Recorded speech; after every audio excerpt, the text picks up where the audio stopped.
Instagram. It's not just an app, it's a way of life for teenagers. From selfies to reels, it's where we find trends, connect with friends, and sometimes lose ourselves. A teenager wakes up, grabs their phone before getting out of bed. Only 20 likes? Maybe it wasn't a good selfie. A montage of students sneaking quick Instagram scrolls between classes. Instagram isn't just a distraction, it's a social lifeline.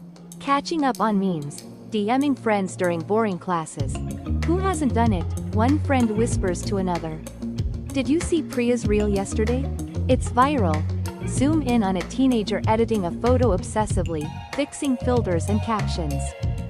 But with every like comes a pressure. The pressure to be perfect, to fit in, to keep up. Is it all just for validation? Teen uploads the picture, stares at the phone anxiously. Teen, I hope I get more likes than last time. Two friends sitting together, scrolling and chatting. Friend 1. Do you ever feel like Instagram makes us compete with each other? Friend 2.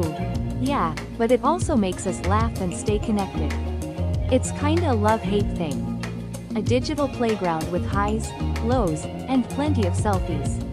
What's your relationship with Instagram? Comment below. Calls to action, like, subscribe.